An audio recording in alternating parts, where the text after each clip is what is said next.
Assalamualaikum warahmatullahi wabarakatuh. Saya Farhan Ramadan dengan NIM 6670210093.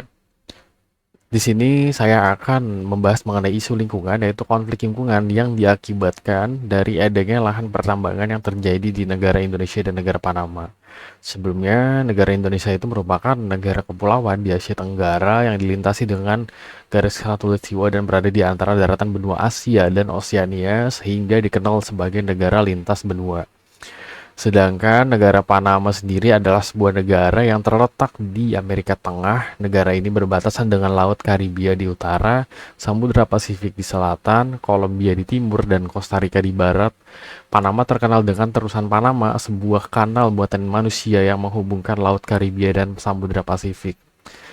Meskipun terletak di benua yang berbeda, Panama dan Indonesia memiliki beberapa persamaan, yakni dalam konteks politik mereka, kedua negara ini mengadopsi sistem pemerintahan presidensial yang dimana presiden memegang peran kunci sebagai kepala negara dan kepala pemerintahan. Sistem ini menandai adanya pentingnya pemilihan umum dan dalam kedua negara untuk menentukan kepemimpinan dan arah kebijakan. Selain itu, kedua negara ini juga memiliki sosial budaya yang beragam sehingga ikut eh, mewarnai dinamika sosial dan politik di kedua negara tersebut.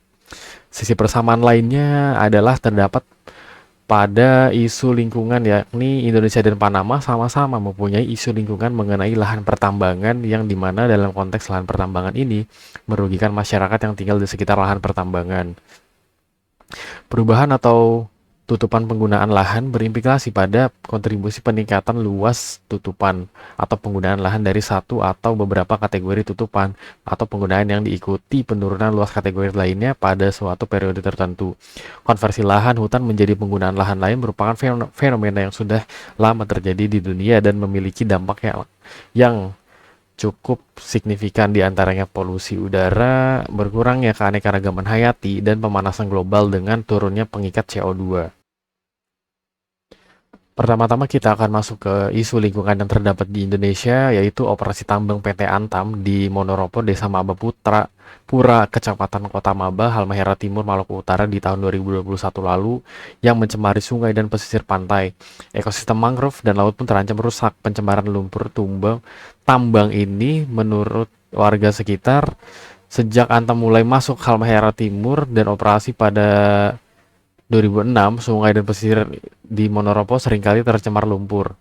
Monoropo ini sebenarnya tempat warga Maba dan Teluk Bali menangkap ikan. Di teluk ini juga para nelayan pun menjadikan tempat ini untuk menempatkan perahu, juga tempat transit. Ketika Antam beroperasi, semua berubah. Lahan pertanian dan perkebunan di lereng gunung beralih fungsi jadi fungsi tambang. Nah, ketika Anta memutuskan untuk berhenti dan keluar dari GB, alih-alih ada upaya lanjutan pemulihan ekonomi, sosial, dan ekologis, pemerintah Halmahera Tengah justru menerbitkan 12 izin tambang baru kepada sejumlah perusahaan. Kondisi ini tentu memperparah kerusakan bentang alam. Berikut ruang produksi warga GB lepas dari Pulau GB. Jejak perusahaan ini di Maluku Utara juga terjadi di Pulau GE. Pulau kecil yang hanya seluas 171 hektar ini dikeruk sejak 2003 melalui PT Mineral Bakti yang merupakan anak usaha Antam. Antam lalu berpaling ke Pulau Pakal yang bersebelahan di Pulau GE. Antam mulai menambang nikel di pulau seluas 709 hektar ini sejak 2010. Saat bersamaan, Antam juga menambang di daratan Halmahera Timur, tepatnya bagian utara Desa Buli, Kecamatan Maba. Aktivitas Antam di Pulau Pakal dan daratan Halmahera Timur merupakan bagian dari konsesi tambang melalui izin tambang yang terbit dari Kementerian SDM pada tahun 2000. Luas konsesinya mencapai 39.040 hektar. Saat ini ada 26 konsesi tambang di bawah Antam dengan luas kurang lebih sebesar 396.220 hektar.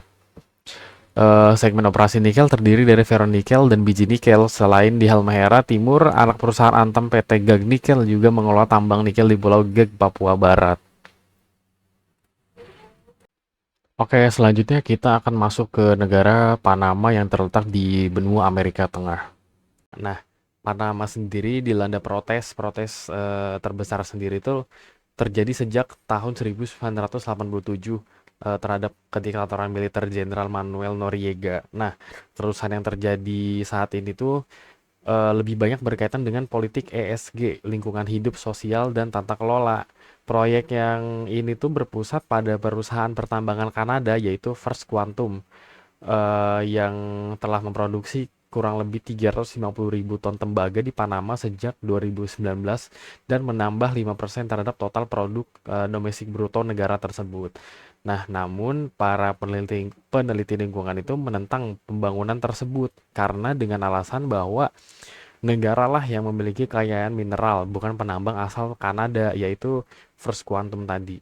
Secara signifikan sendiri, perluasan eksplorasi akan mengganggu kehidupan penduduk asli dan bertentangan dengan upaya melestarikan hutan hujan dan pengendalian pelepasan CO2. Selain itu juga ada kekhawatiran bahwa jika kekeringan terus berlanjut, penambangan tembaga akan menimbulkan persaingan yang berlebihan untuk mendapatkan air bersih di Panama yang jauh lebih baik digunakan untuk mengoperasikan terusan Panama. Sedangkan drainase asam dari tiling tambang dapat membahayakan kualitas dan keamanan air. Perusahaan pertambangan tersebut mempertahankan operasinya itu dengan cara yang aman bagi lingkungan dan menciptakan lapangan kerja bagi penduduk. Dikatakan bahwa proses tersebut telah mengganggu aktivitas pelabuhan, menyebabkan berkurangnya pemrosesan biji di Cobre Panama. Hal ini merugikan 7.000 karyawan dan kontraktor serta 40.000 orang tambahan yang memberikan jasa pada tambang 2% dari tenaga kerja nasional Panama. Nah, tentu saja kedua belah pihak mempunyai kesamaan karena jika menyangkut tembaga ada banyak kepentingan bersama. Tembaga adalah bahan mentah terpenting yang memungkinkan elektrifikasi segalanya. Namun dengan harga yang hanya $3,80 per poundnya, sama dengan harga satu dekade yang lalu, apakah tembaga layak untuk didapatkan dengan menghancurkan hutan hujan di Panama? Di sisi lain sendiri, Panama sedang berjuang melawan kekeringan yang membahayakan operasional terusan Panama, yang merupakan saluran bagi 6% lalu lintas maritim global. Kondisi kering ini bertepatan dengan tindakan pemerintah yang mengizinkan penambangan di hutan hujan dekat daerah aliran sungai tersebut, yang berarti bahwa kepentingan pertambangan dan kanal dapat bersaing untuk mendapatkan pasokan air yang langka, sehingga hal ini sangat tidak disetujui oleh perusahaan pertambangan, mengingat bahwa Cobre Panama dan terusan Panama melakukan hal yang sama, tidak berbagi daerah tangkapan air. Kedaulatan Panama dan hutan hujan serta keanekaragaman hayati merupakan hal yang terpenting. First Quantum sendiri memahami hal ini dan menyatakan bahwa mereka telah menetapkan tujuan pengurangan gas rumah kaca sebesar 30% di tahun 2025 dan 50% pada tahun 2030 di proyek tersebut sambil terus melakukan reboisasi. Tetapi perselisihan ini jauh lebih dalam dan perusahaan pertambangan tidak dapat memperbaikinya dengan menggunakan data ekonomi dan lingkungan hidup.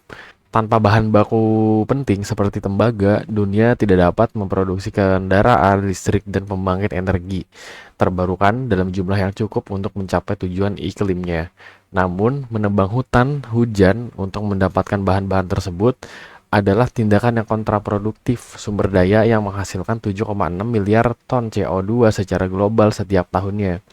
Hutan-hutan tersebut juga merupakan rumah bagi penduduk asli, sehingga lebih sulit bagi perusahaan pertambangan untuk mendapatkan dukungan masyarakat.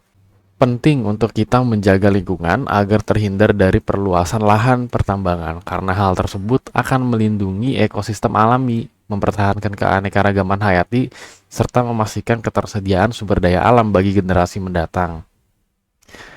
Sekian dari saya, kurang lebihnya mohon maaf. Assalamualaikum warahmatullahi wabarakatuh.